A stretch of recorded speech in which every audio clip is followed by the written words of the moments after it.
আজকের রেসিপিটি সন্ধ্যার টিফিনে একদম জমে যাওয়ার মতো একটা স্ন্যাক্স রেসিপি। বাচ্চা বড় সকলেই কিন্তু ভীষণ পছন্দ করবে।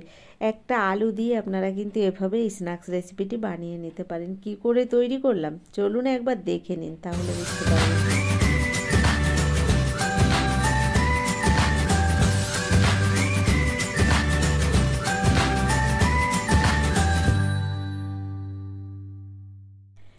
দেখুন এখানে দুটো সিদ্ধ আলু নিয়েছি।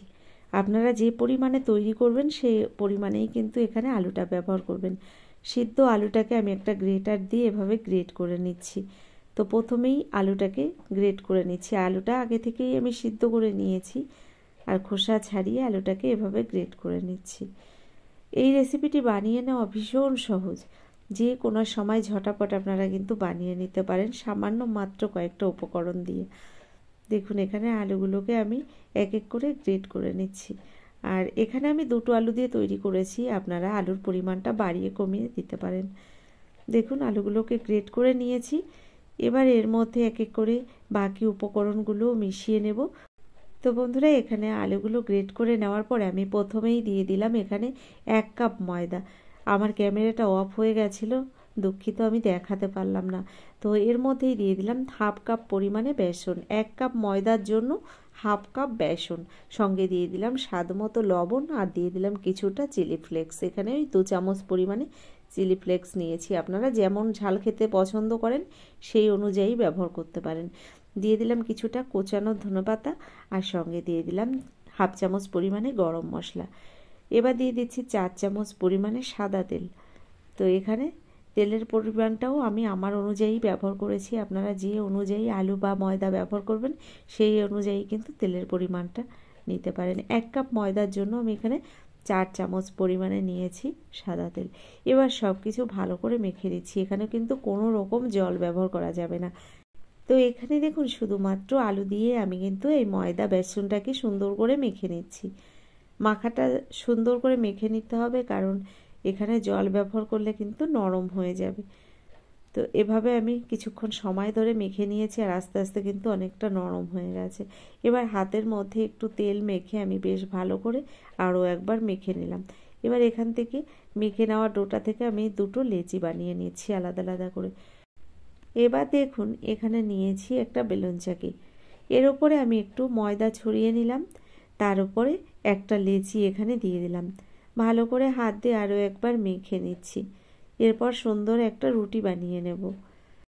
নমস্কার বন্ধুরা, কেমন আছেন সবাই? নিশ্চয়ই সবাই ভালো আছেন, আমিও ভালো আছি। টিয়ার রান্নাঘর থেকে আমি তন্দ্রা আজ নিয়ে এলাম বাচ্চাদের টিফিনের একটা রেসিপি। বাচ্চা বড় সকলেই পছন্দ করবে, তবে বাচ্চারা বিশেষ করে বেশি পছন্দ করবে। তো দেখুন আমি কি করে এই স্ন্যাক্স রেসিপিটি তৈরি করি। সম্পূর্ণ ভিডিওটি দেখার অনুরোধ রইল। যদি ভিডিওটি আপনাদের ভালো লেগে থাকে অবশ্যই একটা লাইক দিয়ে আমার পাশে থেকে যাবেন। দেখুন এখানে বড় করে আমি একটা রুটি বানিয়ে নিয়েছি, তবে রুটিটা কিন্তু খুব একটা পাতলা করলে চলবে না। দেখুন আমি কেমন রেখেছি, একটু মোটা করেই কিন্তু রুটিটাকে এভাবে বানিয়ে নিয়েছি। এবার এই রুটিটা থেকে আমি দেখুন এখানে একটা ছোট্ট সাইজের গ্লাস নিয়েছি। আপনাদের কাছে যদি কুকিজ কাটার থাকে তাহলে আপনারা সেটা দিয়েই কেটে নিতে পারেন। আমার কাছে নেই, তাই আমি এরকম সাইজের একটা ছোট্ট গ্লাস দিয়েই কেটে নিলাম। তো বড় রুটিটা থেকে এভাবে ছোট ছোট করে আমি কিন্তু একটা সাইজে কেটে নিচ্ছি। দেখুন এগুলো দেখতে কিন্তু সত্যি ভীষণ সুন্দর হয়। তো এভাবে আপনারাও একটা রুটি বানিয়ে তারপর এভাবে যে কোনো একটা কাটার দিয়ে কেটে নিতে পারেন। সুন্দর করে আমি এখান থেকে দেখুন এই ডিজাইনটা বের করে নিচ্ছি। এবার দেখুন এখান থেকে কাটা অংশটাকে আমি তুলে রেখে দিচ্ছি। এটা দিয়ে পরে আবার আমি রুটি তৈরি করে নেব। এখানে দেখুন বেলে নেওয়া রুটিটা থেকে আমি ফুচকার সাইজেই কিন্তু সব ডিজাইনগুলো কেটে নিয়েছি। তো এক সাইডে সব সরিয়ে রেখে একটা আপনাদের এবার তৈরি করে দেখাচ্ছি। এর জন্য দেখুন একটা টুথপিক নিয়েছি, আর টুথপিকের মোটা অংশটাকে দিয়ে এভাবে আমি দুটো ছিদ্র মতো করে দিচ্ছি। দেখতে ঠিক দেখুন চোখের মতোই মনে হবে। তো দু সাইডে এভাবে আমি একটু ছিদ্র করে দিয়ে একটা চামচ দিয়ে এভাবে একটু মুখের ডিজাইনটা তৈরি করে দিলাম। দেখুন কি সুন্দর একটা স্মাইল দেখাচ্ছে। তো এভাবেই কিন্তু আমি বাকি এই ডিজাইনটাকে তৈরি করে নেব। তো বন্ধুরা এখানে আমি কেন বলেছিলাম বাচ্চারা খুব পছন্দ করবে, কারণ এই ডিজাইনটা দেখে কিন্তু প্রত্যেকটা বাচ্চার ভীষণ পছন্দ হবে। দেখুন কতটা সুন্দর লাগছে, আর এটা বানিয়ে নেওয়াও কিন্তু ভীষণ সহজ। একইভাবে আমি কিন্তু এই ডিজাইনটাকে তৈরি করে নিচ্ছি। এটা বানিয়ে নেওয়া সত্যি খুব সহজ, যে কোনো সময় আপনারা কিন্তু মাত্র একটা আলু সিদ্ধ থাকলেই এই রেসিপিটি বানিয়ে নিতে পারেন। যেমন দেখতে সুন্দর, খেতেও কিন্তু ভীষণ সুন্দর লাগে। তো এভাবে আমি এক এক করে সব বানিয়ে নিচ্ছি। এত সহজ একটা ডিজাইন আপনারা না বানালে বিশ্বাস করতে পারবেন না যে এটা কতটা সহজ। ভীষণ সহজেই তৈরি হয়ে যায়, আর দেখতেও কিন্তু খুবই সুন্দর হয়। এক এক করে আমি এখানে আমার নাস্তাগুলো সব বানিয়ে নিয়েছি। দেখুন কতগুলো হয়েছে এখানে। দুটো আলু দিয়ে কিন্তু আমি অনেকগুলো নাস্তা বানিয়ে নিয়েছি। এবার এগুলোকে আমি ভেজে নেব। তো এগুলো ভেজে নেওয়ার জন্য আমি কড়াইটা গরম বসিয়ে দিয়েছি গ্যাসের ওপরে। এবার দেখুন গরম কড়াইয়ের মধ্যে আমি দিয়ে দিচ্ছি পরিমাণ মতো সাদা তেল। তেলটাকে হালকা একটু গরম করে এর মধ্যে এবার এই নাস্তাগুলো এক এক করে দিয়ে দিচ্ছি। তেলটাকে কিন্তু হাই ফ্লেমে একদমই গরম করে নেবেন না, তাহলে কিন্তু এই নাস্তাগুলো পুড়ে যাবে, দেখতে ভালো লাগবে না। যেহেতু আলু দিয়ে তৈরি তো তাই খুব সহজেই কিন্তু লাল হয়ে যাবে, কালারটা ধরে গেলে দেখতে ভালো লাগবে না। তো এখানে গ্যাসের ফ্লেমটাকে আমি হাই ফ্লেমে রেখে তেলটাকে প্রথম গরম করে নিয়ে তারপর আবার তেলটাকে একটু ঠান্ডা করে নিয়ে লো টু মিডিয়াম ফ্লেমে রেখেছি গ্যাসের ফ্লেমটাকে। তো এভাবে দেখুন বেশ কিছুক্ষণ সময় ধরে এই নাস্তাগুলোকে ভেজে নিতে হবে, কারণ নাস্তাগুলো একটু সময় ধরে ভাজলে বেশ সুন্দর খাস্তা একটা ব্যাপার চলে আসবে। এভাবে উল্টে পাল্টে সুন্দর করে আমি এই নাস্তাগুলোকে ভেজে নিচ্ছি। তো বন্ধুরা অনেক সময় বাচ্চারা সন্ধ্যাবেলা খুব বায়না করে থাকে, ঘরে দেখা যাচ্ছে তাদের পছন্দের খাবার থাকে না। এভাবে যদি আপনারা এই নাস্তাটি ওদেরকে বানিয়ে দেন, বাচ্চারা তো ভীষণ পছন্দ করবে। এখানে একটু সস বা একটু কাসুন্দি দিয়েই কিন্তু তাদের দিতে পারেন। ভীষণ সুন্দর হয়, যেমন দেখতে সুন্দর হয়, খেতেও কিন্তু ভীষণ ভালো হয়। আর এটা দেখলে কিন্তু প্রত্যেকটা বাচ্চাই খুব খুশি হবে, কারণ এত সুন্দর একটা স্মাইল রয়েছে, ভীষণ সুন্দর লাগছে দেখতে। তো বন্ধুরা বাচ্চাদের খুশি করার জন্য আপনারা কিন্তু ঝটাপট এই রেসিপিটি বানিয়ে দিতে পারেন। আর খেতে কিন্তু ভীষণ চটপটা হয়, কারণ আমি এর সঙ্গে একটা মশলা মিশিয়ে দেখাবো আপনাদের।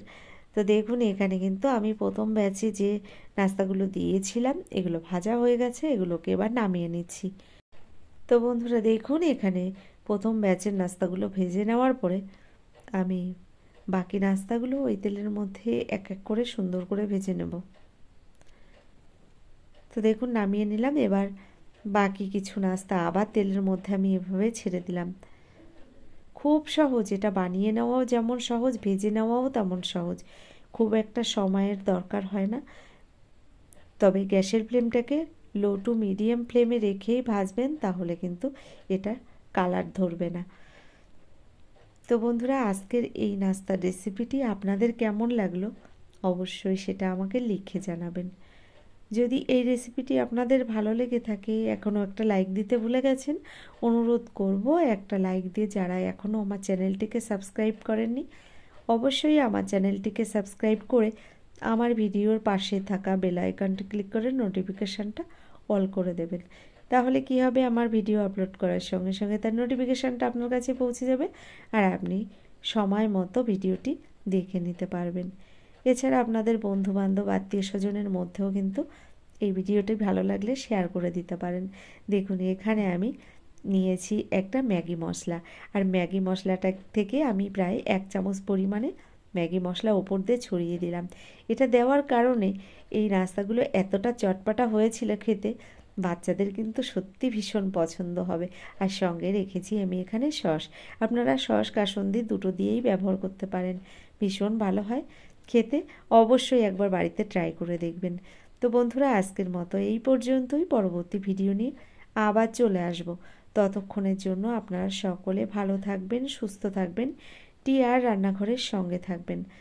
অসংখ্য ধন্যবাদ জানাই এতক্ষণ ধরে আমার এই ভিডিওটি দেখার জন্য।